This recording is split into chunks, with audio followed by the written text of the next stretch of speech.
ሰላም ጤና ይስጥልን እጅጉን የተወደዳችሁና የተከበራችሁ የአዲስ ስፖርት ቤተሰቦቻችን እንደምን አላችሁልን? ከእናንተው ከሆነው ከአዲስ ስፖርት የዩቲዩብ ቻናላችን አዳዲስ ስፖርታዊ ጉዳዮችን ልናካፍላችሁ እነሆ ዳግም ተገናኘን። ስለምታደምጡን፣ ስለምትከታተሉን፣ ቆይታችሁን ከኛ ጋርም ስለምታደርጉ እጅጉን ከልብ አድርገን ነው የምናመሰግነው። በዛሬ ፕሮግራማችን የተለያዩ ስፖርታዊ ጉዳዮችን ወደ እናንተ እያደረስን ቆይታን የምናደርግ ይሆናል። ከነዚህ መካከል ትልልቆቹን የአውሮፓ ክለቦች የተመለከቱ እጅግ በርከት ያሉ ስፖርታዊ ጉዳዮችን ነው ዛሬ እያነሳን ቆይታን የምናደርገው። ፉአድ ባህሩ ፕሮግራሙን እየመራው ከእናንተ ጋር ቆይታን አደርጋለሁ። እናንተም ቪዲዮአችንን ላይክ፣ ቻናላችንን ሰብስክራይብ እያደረጋችሁ ቆይታችሁን ከኛ ጋር አድርጉ። በተለይ ደግሞ ያላችሁን ሀሳብ አስተያየት ኮሜንት ቦክስ ላይ ልታጋሩን ትችላላችሁ። የፈለጋችሁትን ሀሳብ ጻፉልን፣ እኛም መልሰን ወደ እናንተው የምናደርስበት ፕሮግራም የሚኖረን ይሆናል። አብራችሁኝ ስላላችሁ ከኛ ጋር ስለሆናችሁ ከልብ አድርጌ አመሰግናለሁ። በቀጥታ ወደ ዛሬ ፕሮግራማችን ነው ከመሸጋገሪያ በኋላ የምናመራው። አብራችሁኝ ሁኑ። ማንቸስተር ዩናይትድን የተመለከተ መረጃን በማስቀደም ነው የዛሬ ፕሮግራማችንን የምንጀምረው። ማንቸስተር ዩናይትዶች ሊሳንድሮ ማርቲኔዝ ከ1 እስከ 2 ሳምንት ከሜዳ ሊርቅ እንደሚችል ያምናሉ። ይህ ተጫዋች በተለይ ከኤቨርተን ጋር ከሚደረገው ጨዋታ አስቀድሞ ጉዳት እንደገጠመውና በጨዋታው ላይ እንደማይሰለፍ ከተረጋገጠ በኋላ ጥቂት ሳምንታትን ሊቆይ እንደሚችል የሚያሳዩ ሪፖርቶች ሲወጡ ነበር። አሰልጣኝ ማይክል ካሪክ ጭምር መጠነኛ ጉዳት እንደገጠመውና በቀጣይ ጨዋታዎች ሊመለስ እንደሚችል ሲገልጹ ነበር። ዩናይትዶችም ሊሳንድሮ ማርቲኔዝ 1 ወይ 2 ሳምንታት ነው ከሜዳ ሊርቅ ይችላል ብለው የሚያምኑት፣ ነገር ግን ጉዳቱ ረዘም ላሉ ቀናት ከሜዳ ሊያርቀው ይችላል የሚሉ ግምቶች እንዳሉ ግን ላውሪ ዊትዌል መረጃውን እያጋራ ይገኛል። በቀጣይ በትክክለኛ ይፋ የሚሆነው መረጃን ወደ እናንተ እናደርሳለን። ዩናይትዶች ከ1 እስከ 2 ሳምንት ቢገምቱትም ምናልባት ግን ረዘም ላሉ ቀናትም ሊሆን እንደሚችል የሚያሳዩ ሪፖርቶች እየወጡ ነው። የኤምቤሞ ዝውውር በዚያ ውድድር ዓመት ከተደረጉት የፕሪሚየር ሊግ ዝውውሮች መካከል አንደኛው ነው። እሱ ለማንቸስተር ዩናይትድ ይመጥናል ሲልም ነው ጄሚ ካራገር የሚናገረው። የቀድሞ የሊቨርፑል የተከላካይ ስፍራ ተጫዋች ነው ካራገር ሲናገር ማንቸስተር ዩናይትድ ብሪያን ኤምቤሞን ማስፈረሙ ትክክለኛ ውሳኔ ነው። በዚህ የውድድር ዓመት ከተደረጉ ዝውውሮችም እጅግ በጣም አሪፉ ዝውውር የብሪያን ኤምቤሞ ይመስለኛል ሲልም ነው ጄሚ ካራገር የተናገረው። ቋሚ ስለመሆን አላሰብኩም ብሏል ቤንጃሚን ሼስኮ ሲናገር። ለእኔ ዋናው ነገር አሰልጣኙ መቼ እንደሚያስገባኝ ቢወስንም ባይወስንም ዝግጁ ሆኜ መገኘት ነው። እርግጥ ነው ስለ ቋሚ ተሰላፊነት እያወራን ነው፣ ነገር ግን ማይክል ካሪክ በእኔ ላይ ያምናል። ሁሉም በእኔ ላይ ያምናሉ። በተሻለ ፍጥነት በቋሚነት እንድጀምርም እያዘጋጁኝ ነው ሲልም ጭምር ነው ቤንጃሚን ሼስኮ የሚናገረው። በቅርቡ አንዳንድ መረጃዎች በተለይ ጋሪ ኔቭል እንደተናገረው ከሆነ የተጫዋች በርካቶች ሱፐር ሰብ ነው ወይም ደግሞ ተቀይሮ እየገባ ለውጦችን የሚፈጥር አይነት ተጫዋች ነው ብለው እንዲያስቡን ያልፈልግም። የተጫዋች በቋሚነት መሰለፍ ያለበት ተጫዋች ነው ሲል መናገሩ ይታወሳልና በቀጣይ ጨዋታዎችም በቋሚነት ሊሰለፍ የሚችልበት እድል እንዳለም በርካቶች ይገምታሉ። ዌይን ሩኒም ስለ ቤንጃሚን ሼስኮ ይናገራል። ሴሽኮ በቋሚነት አለመሰለፉ አያሳስበውም። ይልቁንም የእሱ ዋናው ትኩረቱ በየቀኑ ራሱን ማሻሻል ላይ ነው። በተለይም እንደ ማንቸስተር ዩናይትድ ባሉ ትልልቅ ክለቦች ውስጥም ለሚጫወቱ ተጫዋቾች ሊኖራቸው የሚገባ አይነት ትክክለኛ አይነት አስተሳሰብ ወይም ሜንታሊቲ ያለው ተጫዋች ቤንጃሚን ሼስኮ ነው ሲል ይናገራል። ወይን ማርክ ሩኒም እሱ አሁን ላይ በድንቅ ብቃት ላይ ይገኛል። በ7 ጨዋታዎች 6 ጎሎችን ከመረብ ጋር ማሳረፍ ችሏልና በእውነቱ በሱ በጣም ደስተኛ ሆኛለሁ ሲል ዌይን ሩኒ ይናገራል። ስለዚህም ምንም አይነት ነገር የሚያሳስበኝ ነገር የለም፣ የተጫዋች ምርጥ ተጫዋች ይሆናል ሲልም ነው ዌይን ሩኒ የሚናገረው። እንዲሁ ደግሞ የተጫዋቹ ሜንታሊቲም በጣም አስደናቂ ነው ሲልም ጭምር ነው ሩኒ የተናገረው። የማንቸስተር ዩናይትድ አዲስ የደሞዝ መዋቅር ሞርጋን ጌብስ ዋይትን ለማስፈረም የሚደረጉ እንቅስቃሴዎችን ከዛ ውጪ ኤሊዮት አንደርሰንንም ቢሆን ለማስፈረም የሚደረገውን ነገር ሊያደናቅፍባቸው እንደሚችል ይነገራል። በተለይ ማንቸስተር ዩናይትድ በሚቀጥለው የክረምት የተጫዋቾች የዝውውር መስኮት በአማካይ ስፍራ ላይ በርከት ያሉ ተጫዋቾችን ለማስፈረም እንቅስቃሴዎችን እንደሚያደርጉ ይታመናል። ኤሊዮት አንደርሰን አንደኛው ነው እና ካርሎስ ባሌባ፣ ከዛ ውጪ አደም ዋርተን ሌላኛው ደግሞ እንዲሁም የነ አንጄሎ ስቲረን እና ሳንድሮ ቶናሊም ጉዳይ እንዲሁ በትልቁ የሚነሳ ጉዳይ እንደሆነ ነው መረጃዎች እየወጡ የሚገኙትና መረጃዎች እንደሚጠቁሙት በተለይ ደግሞ ለእነዚህ ተጫዋቾች ትልልቅ ደሞዞችን ለመክፈል ዩናይትድ ፍቃደኛ ላይሆን ይችላል የሚል አይነት ሀሳብ እንዳለ ጭምር ነው የሚነገረው። ስለዚህም ደግሞ ምናልባት ይሄ ነገር እነዚህን ትልልቅ ተጫዋቾች ለማስፈረም ላይሆንለት እንደሚችል የሚያሳዩ ናቸው። ሴኔ ላሜንስ ከኤቨርተን ጋር በነበረው ጨዋታ ከ5 የማዕዘን ምቶች ጋር የመጀመሪያ ንክኪ ያደረገ ወይም ቀድሞ የነካ ሲሆን በዚህ የውድድር ዓመትም በሊጉ በአንድ ጨዋታ ከሱ በላይ የመጀመሪያ ንክኪ ያደረገ አንድም ግብ ጠባቂ እንደሌለ ነው ቁጥራዊ መረጃዎች የሚያሳዩት። እንደ ፉትቦል ኢንሳይደር ዘገባ ከሆነ አስተን ቪላ ከማንቸስተር ዩናይትድ ዳግም ፍላጎት ቢቀርብለትም አማዱ ኦናናን በክረምቱ የመልቀቅ ምንም አይነት ፍላጎት የለውም። ቤልጅማዊው አማካይ በቪላ ፓርክ ለሚገነባው የኡናይ ኤምሪ የረጅም ጊዜ ፕሮጀክትም ቁልፍ ሰው ሆኖ የቀጠለ ሲሆን በክለቡ በሀገር ውስጥና ከአውሮፓ መድረኮችም ያለውን ተወዳዳሪነት ለማስቀጠልም በሚደረገው ጥረት ማንኛውም አይነት የዝውውር ጥያቄን ለመቋቋም ቆርጠውን የተነሱት ዩናይትድ በሚቀጥለው የዝውውር መስኮት የመሃል ሜዳ አማራጮቹን በድጋሚ እንደሚያደራጅ ቢጠበቅም ቪላ ግን አንድሬ ኦናናን የመሸጥ ሀሳብ በጭራሽ የለውም ነው የተባለው። አስተን ቪላ አንድሬ ኦናናን ከኤቨርተን ለማምጣት ከፍተኛ ወጪ ያወጣው የመሃል ሜዳ ዋነኛ ምሰሶ እንደሚሆን በማመን ነበር። በ24 ዓመቱ ተጫዋቹ አካላዊ ጥንካሬን ከብስለት ጋር በማጣመርም በመከላከልም ሆነ ጨዋታዎችን በመገንባት ረገድም ለቡድኑ ሚዛን ይጠብቃል። ኡናይ ኤምሪ ቤልጅማዊውን ኢንተርናሽናል አሁን ላይ ምርጥ ብቃቱን ላይ ገና እንደሚገኝና በክለብ ውስጥም የበለጠ ሊያድግ እንደሚችል ነው የሚያምኑት። የዩናይትድ በመሃል ሜዳው ላይ ትልቅ ደግሞ ለውጥን ለማድረግ እየተዘጋጀ ይገኛል። የተጫዋቾች መልቀቅና ወጥ ያልሆነ ብቃት ክለቡን ለድጋሚ ግምገማም እየገፋፋው ሲሆን የዝውውር ቡድኑ ደግሞ እንደ ካርሎስ ባሌባ፣ አደም ዋርተንና ኤሊዮት አንደርሰን ያሉ አማራጮችን ነው በትልቁ የሚያጤነው። የአማዱ ኦናና የፕሪሚየር ሊግ ልምድና አካላዊ ቁመና ለዩናይትድ ሳቢ ተጫዋች ያደርገዋል። ዩናይትድ ከዚህ ቀደምም ሲከታተሉ የነበረ ሲሆን መሃል ሜዳውን የሚቆጣጠር ተጫዋች ስለሚያስፈልጋቸው ዳግም ጥያቄ ሊያቀርቡ ይችላሉ። ሆኖም ግን በዩናይትድ የዝውውር ዝርዝር ውስጥ ሌሎች በርካታ አማራጮች መኖራቸው ግን የቪላን አቋም ያጠናክረዋል። ፍላጎቱ በብዙ ተጫዋቾች ላይ የተከፋፈለ በመሆኑ አስተን ቪላ በድርድር ውስጥም ለመግባት አሁን ላይ ምንም አይነት ጫና የለበትም። ቪላ ዝውውሩን ከመፈጸሙ በፊት ማንቸስተር ዩናይትድ እና ባርሰሎና ለኦናና ፍላጎት ነበራቸው። ይህም ተጫዋቹ በትልልቅ ክለቦች ዘንድም ያለውን ተከታታይነትም ፍላጎቱን ያሳያል ተብሏል። በተለይ ደግሞ እንደተናገረው ከሆነ በቅርቡ ትልቅ ክለብ ጥያቄ የሚያቀርብለት ከሆነ ዝውውር ለማድረግ ፍቃደኛ እንደሆነ ጭምር ማሳየቱ ምናልባት ይህ ተጫዋች በሚቀጥሉት የዝውውር መስኮቶች ከትልልቅ ክለቦች ጥያቄ የሚቀርብለት ከሆነ ሊለቅ የሚችልበት እድሉ እንዳለ የሚያሳይ መረጃዎች ናቸው የወጡት። ሊቨርፑልን የተመለከተ መረጃን እናንሳ። ፖል ሜርሰን ይናገራል። በእግር ኳስ ታሪክ ውስጥ ስለ ታላላቅ የክንፍ ተጫዋቾች ብናገር ሙሐመድ ሳላ ያለምንም ማመንታት በአንደኝነት መርጧለሁ። ያስመዘገባቸው ቁጥሮች የተለመዱ አይደሉም፣ አስደናቂ ናቸው። እናም ሊወዳደር በማይችል ደረጃም ልዩ ደረጃ ላይ ያደርጉታል ሲል ነው ፖል ሜርሰን ስለ ሙሐመድ ሳላም ሀሳቡን የሰጠው። ሌላኛው ዶሚኒክ ሶቦስላይ ነው ሀሳቡን የሰጠው። ከአድናቂ ጋር ፎቶ ለመነሳት ፍጹም እምቢ አልልም፣ ምክንያቱም እኔ ራሴ ልጅ እያለሁኝ ከክሪስቲያኖ ሮናልዶ ጋር ፎቶ መነሳት ፈልጌ ነበርና የትኔት ድረስ እየጠራሁት ሄድኩኝ። እሱም ቆሞ ፎቶ ተነሳን። ባይቆም ኖሮ በእርግጠኝነት ለራሴ እንዲህ ስለ እነግረው ነበር፣ 2 ሰከንድም የለህም ማለት ነው ብዬ እጠይቀው ነበር። ከሱ የተማርኩት ግን ምንድነው ያኔ ለኔ እሱ ቆሞ ባልነሳ ኖሮ ልቤ ሊያዘን ይችል ነበርና እሱንም ልጠላው ይችል ነበር። በመቆሙ ግን ልቤ ተደስቷል። ለሱ ያለኝም መውደድና ክብርም የበለጠ ነው የጨመረው። ስለዚህም ከኔ ጋር ፎቶ ሊነሳ የሚመጣ ሰው እንዳያዝንብኝና ለኔ ያላቸው መውደድና ክብርም ከፍ እንዲል ያንን ነገር አልከለክልም። ስለዚህ ማንም ሰው ቢጠይቀኝ ቆሜ እነሳለሁ ሲልም ጭምር ነው ዶሚኒክ ሶቦስላይ የሚናገረው።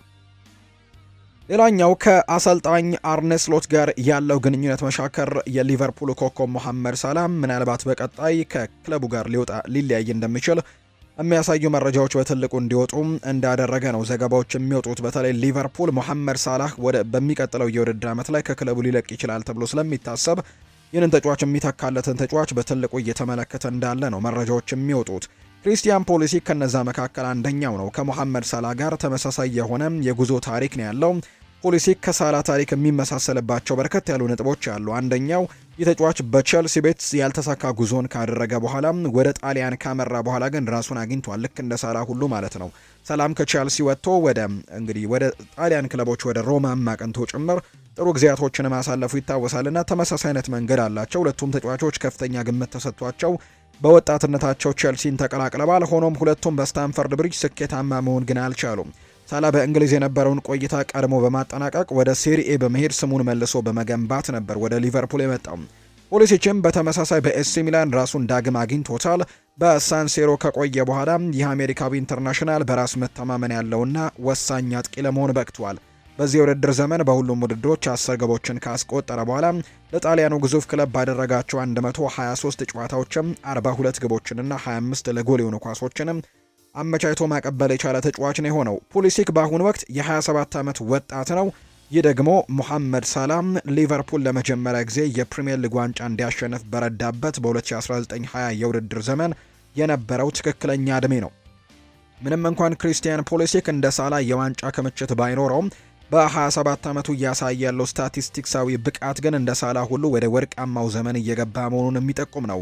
የኤሲ ሚላኑ ኮከብ በአሁኑ ወቅት በየ96 ደቂቃው በአንድ ግብ ላይ ቀጥተኛ ተሳትፎን እያደረገ ይገኛል። ይህ ደግሞ ሳላ በአንፊልድ ውጤታማ በነበረባቸው ዓመታት ከነበረው ብቃት ጋር ተቀራራቢ ነው። ሳላህን መተካት የማይቻል ቢመስልም ሊቨርፑል ግን ጫናን የሚቋቋምና በከፍተኛ ደረጃ የመጫወት ልምድ ያለው ተጫዋችን የሚፈልግ ከሆነ ምናልባት ይህንን ተጫዋች ሊመለከቱት እንደሚችሉ የሚያሳዩ ሪፖርቶችን በትልቁ እየተመለከትን እንገኛለን። የቼልሲን ጉዳዮች እናንሳ። ቢግ ሳም ወይም ሳም አላርዳይስ አንድ ጉዳይን አንስ ተባለ። ለቼልሲ ትክክለኛ ዋጋ ይቅረብለት እንጂ በእርግጠኝነት የምነግራችሁ ነገር ኮል ፓልመርን ይሸጡታል ብለዋል። ቢግ ሳም ወይም ሳም አላርዳይስ ናቸው ይህንን ሀሳብ የሚናገሩት። ኮል ፓልመር አሁናዊ ብቃቱ በጉዳት የተነሳ ቀዝቀዝ ቢለም በቅርቡ ወደ ነበረበት ይመለሳል። ዩናይትድ እርሱን ካስፈረመ ታላቅ ዝውውር ያደርጋልም ሲል ጭምር ነው የተናገረው። ስለዚህም እርግጠኛውን የምነግራችሁ ጥሩ ገንዘብ ከቀረበላቸው ቼልሲንን ተጫዋች ለመሸጥ አይኑን እንደማያሽ ነው የተናገረው። ቼልሲ የቦርንመሱን ተከላካይ ማርኮስ ሴንሲንም ለማስፈረም የመከላከል ክፍሉን ለማሻሻልም እየፈለገ ነው።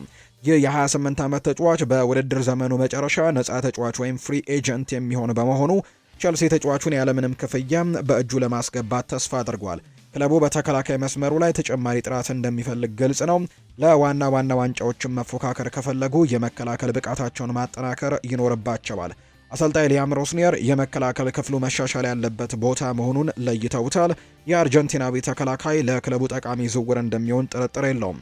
ለቦርንመዝ ቤትም በፕሪሚየር ሊጉ ያለውን ጥራት ያሳየ ሲሆን ወደ ታላቅ ክለብ በመዘዋወርም የእግር ኳስ ሕይወቱን ወደ ቀጣዩ ደረጃ ለማድረስም ፍቃደኛ ሊሆን ይችላል። ቼልሲ በዓለም ላይ ካሉ ታላላቅ ክለቦች አንዱ በመሆኑ ለነሱም የመጫወት እድልም ውድቅ ማድረግ በጣም ከባድ እንደሚሆን ነው የሚታመነው። በተለይ እንደ ስፔኑ የመረጃ ምንጭ ፌጂያስ ዘገባ ከሆነ ኤቨርተን፣ ክሪስታል ፓላስ፣ ብራይተን ይህንን የ28 ዓመት የመሃል ተከላካይም ይከታተሉታል ነው የሚባለው። በአውሮፓ ደረጃ ደግሞ ዩቬንቱስ እና ባርሰሎና ስለ ተጫዋቹ ሁኔታ አስቀድመው ጥያቄ ያቀረቡ እንደሆኑ ነው የሚገለጸው። በመሆኑም ተጫዋቹን ማስፈረም ቀላል የማይሆን ሲሆን ቼልሲ እሱን ፊርማ ለማግኘትም በፍጥነት መንቀሳቀስ ነው የሚኖርበት። ተከላካዩ ከእንግሊዝ እግር ኳስ ጋር በሚገባ የተላመደ በመሆኑ በቼልሲ ቤትም ፈጣን ተጽዕኖ ሊፈጠር ይችላል። ክለቡ ዝውውሩን እውን ለማድረግ የሚችለውን ሁሉ ማድረግ ይኖርበታል። እንደ ሴንስ ያለ በፕሪሚየር ሊጉ የተፈተነ ተከላካይ በነፃ ማግኘት ለቼልሲ ትልቅ ብልህነት ነው። ተጫዋቹን ማሳመን ለቼልሲ ያን ያክል ከባድ ሊሆን አይችልም። ሆኖም ግን ሁኔታው እንዴት እንደሚቀጥል የሚታይ ይሆናል። እሱም ለዋንጫ ለሚፎካከር ክለብ መጫወት የሚፈልግ ሲሆን ቼልሲ ደግሞ ያንን እድል ሊሰጠው እንደሚችል በርካቶች ግምቶቻቸውን እየሰጡ ነው። የሪያል ማድሪድ ጉዳዮችን ደግሞ እንንገራችሁ። ሉካስ ፓኳታ ይናገራል። የቀድሞ የቪኒሲዮስ ጁኒየር የቡድን አጋር እንደነበር እናስታውሳለን። ቪኒሲዮስን በተመለከተም ሀሳቡን ሰጥቷል። ሉካስ ፓኳታ ከእሱ ጋር ብዙ እናወራለን፣ እናም እኔ በዚህ እንደምገኝ እየቀረው ደግሞ እሱ ብቻ እንደሆነ እናም ወደዚህ መጥቶ የገባውን ቃላችንን እንድንፈጽምም ነግሬዋለሁ። ደግሞም በትክክለኛው ጊዜም ወይም በትክክለኛው ሰዓትም ወደ ፍላሚንጎ እንደሚመለስም እርግጠኛ ነኝ ብሏል ሉካስ ፓኳታ። በዚህ ቀደም ሁለቱም ታዳጊ በነበሩበት ሰዓት ላይ በፍላሚንጎ በብራዚል አንድ ላይ መጫወታቸው ይታወሳልና ቃል የገባነውን ነገር እንድንፈጽም እሱም ሰዓቱን ጠብቆ ወደ ፍላሚንጎ እንደሚመለስም ተስፋ አደርጋለሁ ብሏል ሉካስ ፓኳታ ስለ ቪኒሲዮስ ጁኒየር ሲናገር። ክሪስቲያኒ ቪኒሲዮስ ጁኒየርና ኤምባፔን ከሳለው ብለዋል። የሪያል ማድሪዱ ኮከብ ቪኒሲዮስ ጁኒየር ላይ የዘረኝነት ሐሳብን አድርሷል በሚል እስኪጣራ ድረስ ከእግር ኳስ በጊዜያዊነት የታገደው የቤኔፊካው ተጫዋች ጂያንሉካ ክሪስቲያኒ ዘረኛ አይደለሁም፣ ቪኒሲዮስና ኤምባፔ ላይ ክስ መሰረታለሁ ሲል ነው ያስታወቀው። ከሰሞኑ በእግር ኳሱ ዓለም ከተፈጠሩ አበይት ሁነቶች መካከል በቤኔፊካና ሪያል ማድሪድ መካከል በኢስታዲዮ ዳሉስ የአውሮፓ ቻምፒየንስ ሊግ ጥሎ ማለፍን ለመቀላቀል በተደረገው የመጀመሪያ ዙር ጨዋታ አርጀንቲናዊው አማካይ ክሪስቲያኒ በሪያል ማድሪድ ኮከብ ቪኒሲዮስ ጁኒየር ላይ የዘረኝነት ጥቃትን አድርሷል በሚል የተነሳው ሁነት እንደነበር እናስታውሳለን። በርካቶቻችንም ለሁለት ጎራ ከፋፍሎ እያወዛገበ የሚገኘው ይህ ጉዳይ ትልቅ ንቅናቄንም ፈጥሯል። ከተጫዋቾቻቸው ክሪስቲያኒ ጎን ቆመዋል የተባሉት አወዛጋቢው የቤኔፊካ አሰልጣኝ ጆዜ ሞሪኖ ጭምር ከፍተኛ የትችት ናዳዎችም ወርዶባቸዋል። ከዚህ ድርጊት መፈጸም በኋላም የአውሮፓ እግር ኳስ ማህበር ይህ ጉዳይ እስኪረጋገጥም ድረስ ጂያንሉካ ክሪስቲያኒ በጊዜያዊነት ከእግር ኳስ አግዶታል። የአውሮፓ እግር ኳስ ማህበር ከፍተኛ ምርመራን እያካሄደ እንደሚገኝ ያስታወቀ ሲሆን ድርጊቱ መፈጸሙ ከተረጋገጠ ተጫዋቹ በርካታ ጨዋታዎችን ሊታገድ እንደሚችል ነው የሚነገረው። እኔ ዘረኛ አይደለሁም፣ ምንም የፈጸምኩት አስነዋሪ ተግባር የለም ማለቱን የቀጠለው ፕሪስቲያኒ ቪኒ ጁኒየር እና ኬሊያን ምባፔ ላይም ክስ መሰረታለሁ ማለቱን የተሰማው የቤኔፊካው ፕሬዝዳንት ሩይ ኮስታ በበኩላቸው ፕሪስቲያኒ ዘረኛ አይደለም፣ ምንም ማረጋገጫ አልተገኘም በሚልም ከተጫዋቹ ጎን እንደሚቆሙን ያረጋገጡት። የቤኔፊካና ሪያል ማድሪድ ጉዳይ በብዙ ዝግቦች ቢቀጥልም ዛሬ ምሽት የመልስ ጨዋታቸውን በሳንቲያጎ ቤርናቢዩ ያደርጋሉ። በተደጋጋሚ የዘረኝነት ጥቃቶች እያስተናገደ የሚገኘው ብራዚላዊው ኮከብ ቪኒሲዮስ ጁኒየር ሪያል ማድሪድ በላሊጋው ከሜዳ ውጭ አቅንቶ ከኦሳሱና ጋር ባደረገው ጨዋታ በድጋሚ ይህን አስነዋሪ ተግባርም የፈጸሙበት ሲሆን በዚህም ላሊጋው ይፋዊ ምርመራ መጀመሩ አስታውቋል። በርካቶች የተወዳጁን ስፖርት ላይ እንደዚህ አይነት ነገሮችን ለሚፈጽሙ የማያዳግም እርምጃ ካልተወሰደ ለውጦች መምጣት አይችሉም የሚሉ ሀሳቦችን በመስጠት ላይ እንደሚገኙ ነው እየተገለጸ የሚገኘው። የሚደርሰን ማንም ቢሆን አንፈራም ብሏል የኒውካስል ዩናይትዱ ተጫዋች ጃኮብ መርፊ። ኒውካስል ዩናይትድ በአውሮፓ ቻምፒየንስ ሊግ ጥሎ ማለፍ ከቼልሲ ወይም ከባርሴሎና አንዳቸውን ነው የሚገጥመው። ከሁለቱ ክለቦች የትኛውን እንደሚመርጥ የተጠየቀው ጃኮብ መርፊ የትኛውን ቡድን ይሁን ሲል ነው ምላሹን የሰጠው። ከዛ በተጨማሪ በራሳችን ትልቅ እምነት አለን ያለው ተጫዋቹ ቀጣይ ተጋጣሚያችን ማንም ቢሆን ዝግጁ ነን ሲልም ነው የገለጸው። የጥሎ ማለፍ ድልድልም እጣ መውጣት የፊታችን አርብ እንደሚደረግም ጭምር ነው የተነገረው። ውጤቱን ማመን አልቻልኩም ብሏል አሰልጣኝ ቬትል ናቸው ይህንን ሀሳብ የሰጡት። ኢንተር ሚላንን በደርሶ መልስ በመርታት 16ቱን የተቀላቀሉት ቦዶ ግሊምት አሰልጣኝ ቬትል ውጤቱን ማመን እንዳልቻሉ ነው የተናገሩት። ከምሽቱ ድል በኋላ ቃላቸውን የሰጡት አሰልጣኝ ቬትል 16 ውስጥ መቀላቀላችን እስካሁን ማመን አልቻልኩም ሲሉ ይናገራሉ። ቡድናቸው ከትንሽ ከተማ የመጣ ቡድን ያሉት አሰልጣኙ ውጤቱ የማይታመን ነው ሲሉ ገልጸውታል። ተጫዋቾች ላሳዩት ጠንካራ ስራና እምነትም አድናቆታቸውን የገለጹት አሰልጣኙም በጣም ኮርቻለሁ ሲሉ ነው የተደመጡት። አጠቃላይ የቦዶ ግሊም ተጫዋቾች ሳምንታዊ የደሞዝ ክፍያ ድምር 140,000 ዩሮ መሆኑን የገለጹት ይህ አሰልጣኝ ክለቡ በቻምፒየንስ ሊግ ጉዞ ኢንተር ሚላንን በደርሶ መልስ ረትቶ ከውድድሩ ሲያስወጣው በተጨማሪ ማንቸስተር ሲቲንም አትሌቲኮ ማድሪድንም ጭምር ማሸነፋቸውን እናስታውሳለን። የኢንተር ሚላኑ አሰልጣኝ ክሪስቲያን ኪቩ በአንጻሩ ቡድናቸው ከአውሮፓ ቻምፒየንስ ሊግ ከተሰናበተ በኋላ በ3 ወር ውስጥም 4 ጨዋታዎች የሚጫወት ቡድን ጋር መጫወት ቀላል አይደለም፣ ለነሱ እውቅና ልንሰጣቸው ይገባል፣ በየ3 ቀን ልዩነት እየተጫወትክ ጥንካሬን መፈለግ ከባድ ነው ሲሉ ጭምር ነው የተናገሩት ኪቩ። ፓሪስ ሳን ዠርሜን ከሞናኮና ዩቬንቱስ ከጋላታሳራይ ዛሬ የሚደረጉ ጨዋታዎች ናቸው። በአውሮፓ ቻምፒየንስ ሊግ የቅድመ ጥሎ ማለፍ የመልስ ጨዋታ ዛሬ 4 ጨዋታዎች ይደረጋሉ። ሁለት የፈረንሳይ ክለቦች ፓሪስ ሳን ዠርሜን እና ሞናኮ ምሽት 5 ሰዓት ላይ በፓርክ ደስ ፕሪንሰስ የሚገናኙበት ጨዋታም ይጠበቃል። ሁለቱ ቡድኖች በተገናኙበት የመጀመሪያው ጨዋታ ፓሪስ ሳን ዠርሜን 3-2 ማሸነፉ ይታወሳል። በተመሳሳይ ሰዓት ባለፈው ሳምንት ወደ ቱርክ አመርቶ በጋላታሳራይ የ5-2 ሽንፈት የደረሰበት ዩቬንቱስ በቱሪን የመልስ ጨዋታውን ዛሬ ያደርጋል። አሮጊቶቹ ውጤቱን ቀልብሰው ለማለፍም ከ3 በላይ ግቦችን አስቆጥሮ ማሸነፍ ይጠበቅባቸዋል። ሪያል ማድሪድ ምሽት 5 ሰዓት ላይ በሳንቲያጎ ቤርናቢው ከቤኔፊካ ይጫወታል። ማድሪድ በሊዝበን ያደረገውን የመጀመሪያ ጨዋታ 1-0 ማሸነፉ ይታወሳል። አታላንታ ከቦሩሲያ ዶርትመንድ ምሽት 2 ሰዓት ከ45 ላይም በቤርጋሞ ጨዋታቸውን እንደሚያደርጉ ነው የተገለጸው።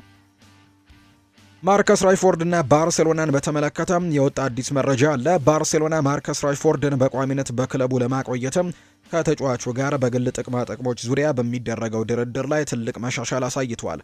የባርሴሎና አቋም ክለቡም ሆነ አሰልጣኝ ሃንስ ፍሊክ በራሽፎርድ ብቃት እጅግ ደስተኛ በመሆናቸው ተጫዋቹ ከሰኔ ወር በኋላም በባርሴሎና እንዲቆይ ይፈልጋሉ። ራሽፎርድም ቢሆን በባርሴሎና የመቆየት ፍላጎት አለው። የማንቸስተር ዩናይትድ ጥያቄም ባርሴሎና ተጫዋቹን በቋሚነት ለመግዛት ስለተቀመጠው የ30 ሚሊዮን ዩሮ የዝውውር ሂሳብ ላይም ቅናሽ እንዲደረግለት ቢፈልግም ማንቸስተር ዩናይትድ ግን ምንም አይነት ቅናሽ ላለማድረግና ሙሉን ገንዘብ ለመቀበል ወስኗል። በአሁኑ ሰዓት በክለቦቹ መካከል ያለው ዋነኛ የድርድር ነጥብ የዝውውር ሂሳብ ሲሆን ባርሴሎና ከተጫዋቹ ጋር ስምምነት ላይ መድረሱ ግን ለዝውውሩ መሳካት ትልቅ እርምጃ ሊሆን እንደሚችል ነው ፋብሪዚዮ ሮማኖ መረጃውን እያጋራ የሚገኘው። የተወደዳችሁና የተከበራችሁ ቤተሰቦቻችን ለዛሬ ያዝንላችሁ አዳዲስ ስፖርታዊ ጉዳዮቻችን እነዚህ ነው የሚመስሉት። ስላደመጣችሁን ስለተከታተላችሁን ቆይታችሁም ከኛ ጋር ስለነበር እጅግ ከልብ አድርገን እናመሰግናለን። ፏድ ባህሩ የዛሬውን ፕሮግራም እየመራው ከእናንተ ጋር ቆይታን አድርግ ያለው። በቀጣይ ፕሮግራሞቻችን ሌሎች ስፖርታዊ ጉዳዮችን፣ ሌሎች አዳዲስ መረጃዎችን አካተን በድጋሚ ተመልሰን የምንገናኝ ይሆናል። ስላደመጣችሁኝ ከልብ አድርጌ ያመሰገንኩኝ። መልካም ጊዜ መልካም ምሽት እንዲሆንላችሁም ነው በአክብሮት የምመኘው።